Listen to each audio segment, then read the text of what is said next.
শুভ সকাল বন্ধুরা, মেঘার পরিবারের আরও একটি নতুন ভ্লগে তোমাদের সকলকে অনেক অনেক সুস্বাগতম। আজকেও প্রতিদিনের মতো ভিডিওর ঝলক দেখে তোমরা বুঝেই গেছো যে জন্মাষ্টমীর দিনকে আমি কিভাবে আমার গোপাল সেবা দিয়েছি, আর তারই সামান্য আয়োজন নিয়ে আজকের ভিডিওটা আমি রেডি করেছি। ভাদ্র মাসের কৃষ্ণপক্ষের অষ্টমী তিথিতে শ্রীকৃষ্ণের নারুগোপাল রূপে জন্ম হয়েছিল, আর সেই দিনটাকেই আমরা মহা আনন্দের সাথে কিন্তু জন্মাষ্টমী হিসেবে পালন করে থাকি। জন্মাষ্টমী মানেই তালের নানান রকম পদ, সেইগুলো আয়োজন করে আমরা ভগবান শ্রীকৃষ্ণের সামনে বা নারুগোপালের সামনে কিন্তু নিবেদন করে থাকি। তার মধ্যে তালের বড়া কিন্তু ভীষণভাবে অন্যতম। গত বছর তালের খুব ক্রাইসিস থাকায় ঠিকভাবে তালের সমস্ত উপকরণ আমি করে দিতে পারিনি। এবারে কিন্তু তাল মার্কেটে প্রচুর অ্যাভেলেবেল, তো সেই কারণেই করেছিলাম তালের বড়া। আর এরপরে দেখো সুজির মোহনভোগ করেছিলাম।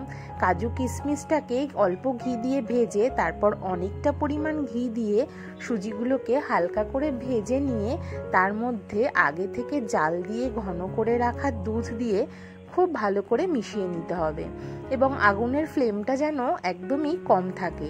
একটুখানি যখন গাঢ় হয়ে আসবে সুজিটা, তখন ওর মধ্যে পর্যাপ্ত পরিমাণে কিন্তু চিনি দিয়ে দেব।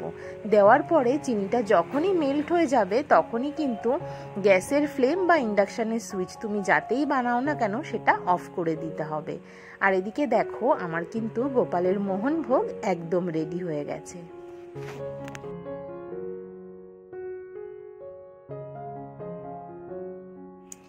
এরপর ভেজে নিয়েছিলাম বেশ অনেকটা মালপোয়া। কিছু মালপোয়া আমি শুকনোই রেখেছিলাম, যেটাকে আমরা চলতি কথায় তেলের পিঠে বলি, আর কিছু মালপোয়াকে আমি কিন্তু চিনির শিরায় ভিজিয়েছিলাম, সেটা হলো মিষ্টি মালপোয়া। আর তারপর করেছিলাম তালের ক্ষীর। তালের ক্ষীর কিন্তু গোপালের ভীষণ প্রিয় একটা খাবার। আর এখানে দেখো আমি ইন্ডাকশানের সুইচটা একদমই অফ রেখে তালের যে ব্যাটারটা সেটার মধ্যে অল্প একটু নারকেল কোড়া দিয়ে খুব ভালো করে কিন্তু ফেটিয়ে নিয়ে আমি দিয়ে দিয়েছি কড়াইতে। আর তারপরে এখন যে রেডিমেড গুড়ের যে ডাস্ট পাউডার পাওয়া যায় সেইটা কিন্তু আমি দিয়ে দিলাম। এরপরে পর্যাপ্ত পরিমাণে চিনি দিলাম, মানে অল্প গুড় আর অল্প চিনি দিয়ে এবার কিন্তু আগুনের ফ্লেমটা একটু কমিয়ে দিয়ে ধীরে ধীরে জাল দিয়ে একদম ড্রাই করে নিলেই কিন্তু তালের ক্ষীর রেডি হয়ে যাবে। আর আগে বললাম যে তেলের পিঠে খানিকটা আমি ভেজে রেখেছি, আর এখন দেখো রসে ভেজানো যে মালপোয়া সেইটার জন্য আমি আরও কিছুটা তেলের পিঠে ভেজে নিচ্ছি। এবার এগুলোকে চিনির শিরায় দিয়ে একটু কিছুক্ষণ রেখে তুলে নিলেই কিন্তু মালপোয়া একদম রেডি হয়ে যাবে। যেহেতু আমার কোনো দীক্ষা আলাদাভাবে নেই আর শিক্ষা আমার কতটা আছে আমি বলতে পারবো না, কিন্তু আমি যেটুকুই গোপালকে সেবা করি নিতান্তই আমার অন্তরের অন্তঃস্থল থেকে করার চেষ্টা করি। অনেক নিয়মকানুন পুজো আশ্রার আছে যেগুলো আমি এখনো হয়তো জানি না, তবে গুরুজনদের কাছ থেকে কানে শুনে আর কিছু তোমাদের মতো ভালো ভালো মন ভালো করা ইউটিউবার দিদিদের কাছ থেকে অনেক কিছু শিখে কিন্তু আমি এই পুজোর আয়োজনগুলো করি। মা একটু হাতে হাতে হেল্প করে দিল, তাই ঝটপট করে কয়েকটা লুচিও ভেজে নিয়েছি। আর এদিকে মা বানাচ্ছে স্পেশাল সাবুর পায়েস। আমার মায়েরও আমার মতো কিন্তু কোনো দীক্ষা জ্ঞান নেই, কিন্তু গুরুজনদের কাছ থেকে শুনে শুনেই আমার মাও পুজো আচরা করে, এবং মায়ের থেকে কিন্তু আমিও শিখে এই পর্যন্ত এসেছি। এদিকে দেখো আমাদের বংশ পরম্পরায় পূজিত হয়ে আসা গোবর্ধন শিলা, যেটাকে আমরা গিরিধারী বা গিরি গোবর্ধন বলি, সেটারও কিন্তু আজকের দিনেই অভিষেক করিয়ে পুজো করা হয়। এবং এই পুজোটা আমার ঠাকুমা করে আসতেন, এবং তারও আগে তার যে ইয়েরা ছিল, গুরুজনরা ছিল, তারা এই পুজোটা করতো। তো এখন যেহেতু আমাদের ঘরে আছে, তাই আমরা আমাদের সাধ্যমতোই কিন্তু তার সেবা দিতে চেষ্টা করি। তারপর দেখো আমার গোপাল সোনাকে কিন্তু আমি পঞ্চামৃত দিয়ে স্নান করিয়ে নিচ্ছি, কারণ আজকের দিনে পঞ্চামৃত স্নান কিন্তু একেবারেই আবশ্যক। আর এরপরে একদম লাল টুকটুকে জামা পরিয়ে আমার গোপালকে প্রাণ ভরে সামর্থ্য অনুযায়ী সাজিয়ে দিয়েছিলাম তুলসীর মালা, তারপরে দিয়েছিলাম রজনীগন্ধার মালা ও রজনীগন্ধার মুকুট। রাজবেশে কিন্তু গোপাল সোনাকে দেখতে খুবই ভালো লাগে।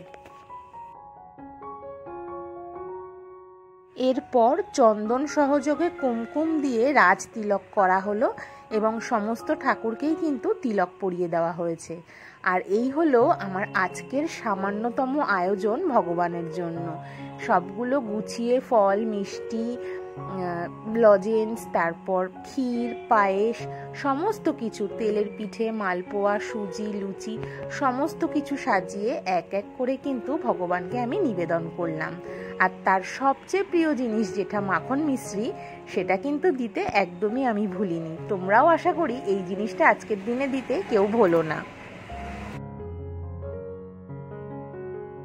এরপর আমার যেটুকু জ্ঞান আছে সেইটুকু জ্ঞানেই আমি আজকে যা আয়োজন করেছি ভগবানের উদ্দেশ্যে সেগুলোকে উৎসর্গ করে দিয়ে তাদেরকে গ্রহণ করতে অনুরোধ করলাম। এভাবেই আমি আমার জন্মাষ্টমী পূরণ করে থাকি, কারণ আমার কোনো মন্ত্র শিক্ষা নেই। তো যদি তোমাদের আজকের ভিডিওটার কোথাও কোনো অংশ ভালো লেগে থাকে তাহলে কিন্তু ভিডিওতে একটা অবশ্যই লাইক দিও। তোমাদের এই একটা লাইক কিন্তু আমার ভিডিওতে একটা শেয়ারের কাজ করে। আর এখনো পর্যন্ত যারা নতুন আজকে আমাকে দেখলে তাদেরও যদি আমার ভিডিও কোথাও ভালো লেগে থাকে তাহলে আমার চ্যানেলটাকে কিন্তু সাবস্ক্রাইব করে বেল বাটনটাই হিট করে আমার পাশে থেকে যেও আমার পরবর্তী ভিডিওগুলো নোটিফিকেশান সবার আগে পাওয়ার জন্য। আজকের ভিডিওটা আমি এখানেই শেষ করব। আর তোমাদের জন্য আমার আয়োজন করা সামান্য ভোগের দর্শন আমি দিয়ে দিলাম। কথায় আছে ভোগ দর্শনে নাকি দুর্ভোগ কাটে। তোমাদের সকলের জীবন সুখ ও সমৃদ্ধিতে ভরে উঠুক এই কামনাই করি। সকলে মিলে ভালো থেকো। খুব তাড়াতাড়ি পরবর্তী ভিডিওতে দেখা হবে। ততক্ষণ সকলে আনন্দে থেকো। টাটা।